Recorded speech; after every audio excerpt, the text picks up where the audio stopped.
ជំរាបសួរលោកគ្រូអ្នកគ្រូថ្ងៃនេះខ្ញុំមកធ្វើការបង្ហាញនៅរបៀប scan ទៅលើករណី implant អញ្ចឹងដំបូងសូមគ្រូបង្កើតទៅលើឈ្មោះអ្នកជំងឺមួយឬក៏មានអ្នកជំងឺចាស់គាត់ search ឈ្មោះគាត់មកបន្ទាប់មកសូមចុចពាក្យ add បន្ទាប់មកចុច new case អញ្ចឹងសូមគ្រូរើសយក implant ហើយចុច next អញ្ចឹងនៅកន្លែងនេះសូមគ្រូ select ទៅលើថ្មិញ implant អញ្ចឹងក្នុងករណីនេះគឺជាថ្មិញលេខ26លេខ27អញ្ចឹងខ្ញុំ select ព្រោះ select ម្ដងមកគ្រាប់ក៏បានឬក៏ចុច control ដើម្បី multi select មានន័យថា select ម្ដងច្រើនគ្រាប់អញ្ចឹងខ្ញុំ select 26 27អញ្ចឹងខ្ញុំអាចរើសមកខ្ញុំយកជា anatomy crown តមកចុចពាក្យ scan បាទអញ្ចឹងនៅ flow នៃការ scan នៅកន្លែងនេះគឺមាន step upper lower ហើយនិង occlusion និង step implant អញ្ចឹងគ្រូចង់ scan upper lower occlusion មកឈុតឲ្យហើយក៏បានហើយចាំយើងបកទៅ scan step implant តាមក្រោយក៏បានឬក៏គ្រូអាច scan ទៅលើ upper បន្ទាប់មកចូលទៅ step scan implant មកក៏បានអញ្ចឹងជំហានដំបូងគឺយើង scan ទៅលើ upper យក base របស់វាសិនអញ្ចឹងឧទាហរណ៍ជាក់ស្ដែងនៅក្នុងមាត់ជាក់ស្ដែងនៅ run implant គ្រូតែងតែមាន healing អញ្ចឹងសូមគ្រូកុំតណាដោះ healing បើសិនជាករណី implant ច្រើនគ្រាប់អញ្ចឹងមានន័យថាគ្រូ scan យកទាំង healing សិនបន្ទាប់មកចាំគ្រូចូល tool cut healing ចោលហើយចាំយើង scan យក whole implant គោលបំណងគឺ scan ទៅយក base ដែលមាន whole implant បែបនេះប៉ុន្តែបើសិនជាគ្រូដក healing ឲ្យហើយគ្រូ scan អញ្ចឹងមុំតែគ្រូ scan កន្លែងមានថ្មិញផងកន្លែង whole implant ផងវាអាចធ្វើឲ្យសាច់ចាញ់ហ្នឹងវារួមបើគ្រូដកយូរពេកអញ្ចឹងខ្ញុំសូម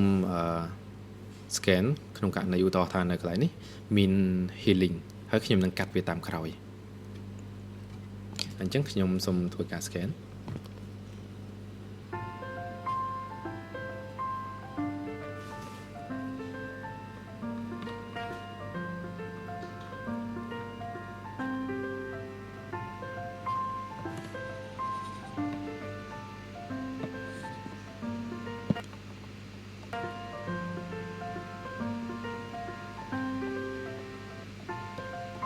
បាទអញ្ចឹងខ្ញុំ scan រួចរាល់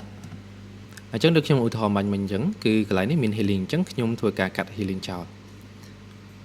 បន្ទាប់មកខ្ញុំកាត់ចោលគួរឲ្យកាត់ឲ្យធំតិចទៅក៏បានដែរបន្ទាប់មកចុច OK បាទ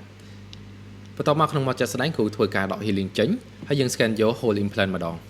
អញ្ចឹងខ្ញុំសូម scan បន្ត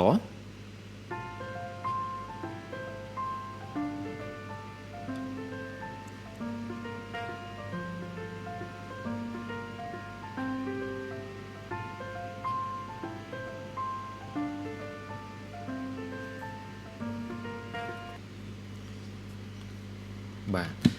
អញ្ចឹងពេលដែលគ្រូ scan ទៅលើ whole implant សូមគ្រូ scan យក margin ឲ្យច្បាស់បែបនេះមកពេលបានច្បាស់បែបនេះហើយសូមទៅ step បន្ទាប់នោះគឺ step scan body អញ្ចឹងកន្លែងនេះសូមគ្រូធ្វើការ import scan body បញ្ចូលមកអញ្ចឹងអ្វីដែលគ្រូចំណាំគឺត្រូវបែរក្បាល head នេះចេញមកក្រៅបែបនេះអញ្ចឹងខ្ញុំដាក់ scan body បញ្ចូលសិនគ្រូត្រូវប្រកាសថាដាក់ scan body up អត់អង្គើយកដៃពវល់ចេះវាអត់អង្គើហើយយើង fix screw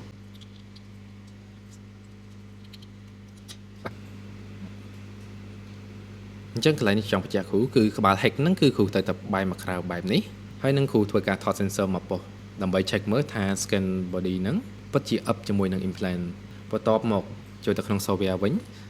អញ្ចឹងគ្រូសូមចុចពាក្យ OK កន្លែងនេះ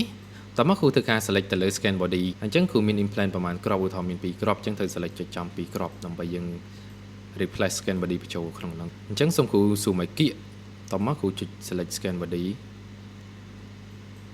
បាទ select មកប៉ក់ចឹងមកបានកាន់តែតូចកាន់តែល្អហើយ select ឲ្យចំកណ្ដាលអញ្ចឹងមួយទៀតទាញវាចំមើលចំកណ្ដាលតមក select ប៉ក់បាទតមកឲ្យចុច OK បាទអញ្ចឹងវាកាត់ឲ្យយើងបែបនេះតមកគ្រូធ្វើការ scan ទៅលើ scan body តែម្ដង click មួយ scan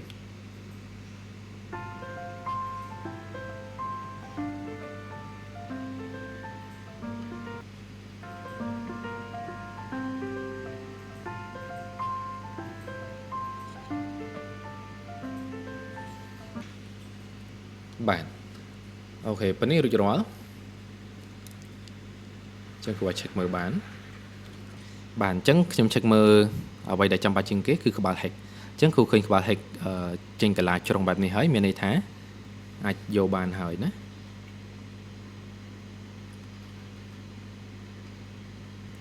អញ្ចឹងខ្ញុំធ្វើការ lock ទៅលើ scan body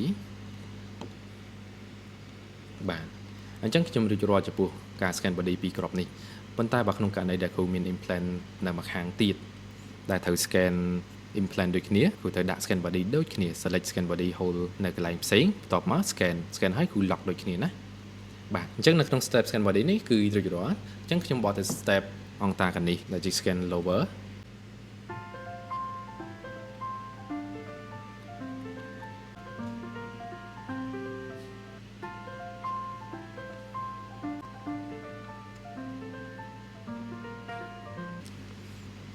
បាទ lower រួចរាល់ខ្ញុំចូលទៅ step occlusion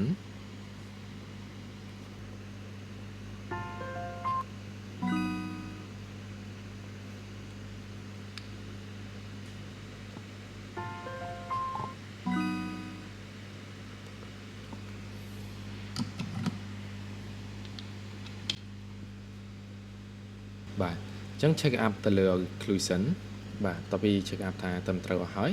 សូមលោកគ្រូចុច process ដើម្បីបញ្ចប់ទៅការ scan អញ្ចឹងក្នុងករណី scan implant គឺមួយ case នេះរួចរាល់តែប៉ុណ្ណឹងអរគុណច្រើនជម្រាបលា